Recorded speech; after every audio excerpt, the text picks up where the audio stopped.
Hello అండి, ఇవాళ నేను బేకింగ్కి సంబంధించిన టూల్స్ అయితే చూపిస్తున్నానండి. నేను బేకింగ్ క్లాసెస్ అయితే స్టార్ట్ చేశానండి. ఈ క్లాస్ 1లో వచ్చేసి నేను టూల్స్ గురించి అయితే చెప్పాలనుకుంటున్నాను. కేక్ కోసం కంపల్సరీగా కావాల్సిన టూల్స్ గురించి అయితే చెప్పాలనుకుంటున్నానండి. బేకింగ్ అంటే ఇంట్రెస్ట్ ఉన్నవారు తప్పకుండా ఈ వీడియోని మిస్ అవ్వకుండా అయితే చూడండి. అలాగే ఇంట్రెస్ట్ ఉన్న వారికి కూడా ఈ వీడియోని షేర్ చేయండి.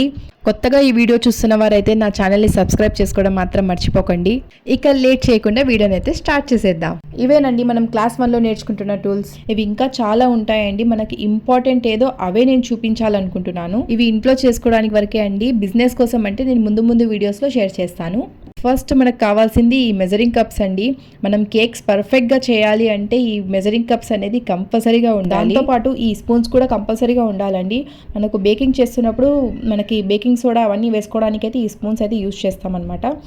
ఈ సెట్ వచ్చేసి నేను ఆన్లైన్లో అయితే తీసుకున్నాను. అండ్ నెక్స్ట్ వచ్చేసి జల్లెడ అండి. ఇది కూడా మనకి కంపల్సరీగా కావాలని చెప్తాను నేను. ఎందుకంటే మనకు కేక్ చేస్తున్నప్పుడు పిండిని లంప్స్ లేకుండా జల్లించుకుంటేనే కేక్ బాగా వస్తుంది అనమాట. ఇందులో మనకు స్టీల్లో కూడా వస్తుంది, ఏమంటే నేను ప్లాస్టిక్లోనే తీసేసుకున్నాను. అండ్ నెక్స్ట్ వచ్చేసి వేయింగ్ మిషన్ అండి. ఇది కూడా కంపల్సరీగా ఉండాలనే చెప్తాను. ఎందుకంటే మనకు పర్ఫెక్ట్ గ్రామ్స్ తెలుసుకోవాలంటే మనకు ఈ వేయింగ్ మిషన్ వల్ల మనం తెలుసుకోవచ్చు అనమాట. మనకు స్పాంజ్ ఎన్ని గ్రామ్స్లో ఉండాలి అనేది దీనిపైన చూసేసుకోవచ్చు. నెక్స్ట్ ఐటమ్ వచ్చేసి స్పాచులా అండి. మన బౌల్కి బ్యాటర్ అనేది అంటుకోకుండా రావాలి అంటే ఈ స్పాచులా అనేది కంపల్సరీగా ఉండాలండి.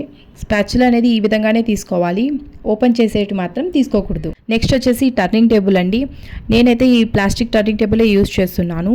ఇది కూడా నేను ఆన్లైన్లోనే తీసుకున్నానండి. ఇది నాకు అంతగా నచ్చలేదు, ఎందుకంటే మనం కేక్ వెయిట్ దాని మీద పెట్టే వరకు అది సరిగ్గా రౌండ్ అయితే తిరగదన్నమాట. ఒకవేళ మీరు తీసుకునేటట్టు అయితే ఈ విధంగా అయితే తీసుకోవడానికి అయితే ట్రై చేయండి. అండ్ నెక్స్ట్ వచ్చేసి ఈ ప్యాలెట్ నైఫ్స్ అండి. ఇవన్నీ కేక్ క్రీమ్ పెట్టడానికి అయితే యూజ్ చేస్తామన్నమాట. ఈ పెద్ద నైఫ్ అయితే నేను కేక్ స్పాంజ్ని కట్ చేయడానికి అయితే యూజ్ చేస్తాను. అండ్ ఇవన్నీ నాజిల్స్ అండి. ఇవన్నీ మనకి కేక్ డిజైన్ చేయడానికి అయితే యూజ్ చేస్తాం. మనకు ఏ నాజిల్తో ఏ డిజైన్స్ వస్తాయి అనేది నేను ముందు వీడియోస్లో అయితే మీతో షేర్ చేసుకుంటాను. నెక్స్ట్ వచ్చేసి స్క్రేపర్స్ అండి. మనకు కేక్ పర్ఫెక్ట్గా ఫినిషింగ్ రావడానికి అయితే ఈ స్క్రేపర్స్ అయితే యూజ్ చేస్తామన్నమాట. అండ్ నెక్స్ట్ వచ్చేసి కప్ కేక్ మోల్డ్ అండి. ఇందులో మనం కప్ కేక్స్ అయితే చేసుకోవచ్చు.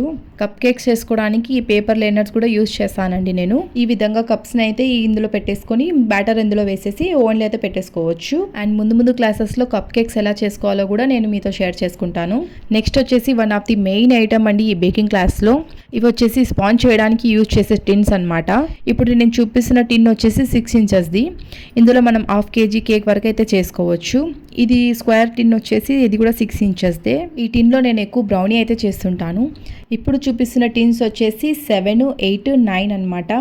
ఈ 3 టిన్స్ వచ్చేసి ఇందులో 1 kg నుంచి 2 kg అబోనే చేసుకోవచ్చండి.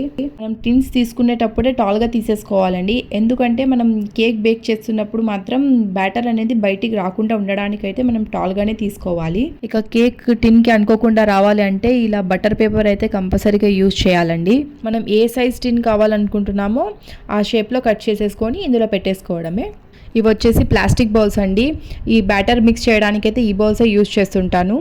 అలాగే విప్పింగ్ క్రీమ్ని బీట్ చేసుకోవడానికి కూడా ఈ బౌల్సే యూజ్ చేస్తుంటానండి నేను. లాస్ట్కి కంపల్సరీగా ఉండాల్సిన ఐటమ్ వచ్చేసి బీటర్ అండి. ఇది లేకుండా కూడా మనం చేసుకోవచ్చు, కానీ ఇది ఉంటే చాలా ఈజీగా అయితే మనకు కేక్ బ్యాటర్ అనేది రెడీ అయిపోతుంది. నేనైతే ఫిలిప్స్ కంపెనీది అయితే యూజ్ చేస్తున్నానండి.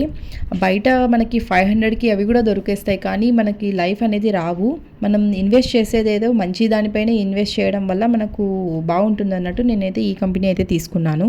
ఇందులో మనకు 5 స్పీడ్ వరకు అయితే ఉంటుందండి. బేకింగ్కి 300 వాట్స్ బీటర్ కంపల్సరీగా ఉండాలండి. దానికంటే తక్కువగా ఉన్నట్టయితే వర్క్ అనేది కొంచెం స్లోగా అవుతుంది. ఇవేనండి మనకు బేకింగ్కి కావాల్సిన ఇంపార్టెంట్ టూల్స్. ఐ హోప్ ఈ వీడియో మీకు అర్థమైంది అనుకుంటున్నాను. నేను బేకింగ్ క్లాస్ నేర్చుకునేవాడిని మీతో షేర్ చేసుకుంటానండి. బేకింగ్ అంటే ఇంట్రెస్ట్ ఉన్న వారికి కంపల్సరీగా నా వీడియోని షేర్ చేయండి. అలాగే నా ఛానల్ని సబ్స్క్రైబ్ చేసుకోవడం మాత్రం మర్చిపోకండి. వీడియో నచ్చితే లైక్ చేయండి, డౌట్స్ ఉంటే కామెంట్ చేయండి.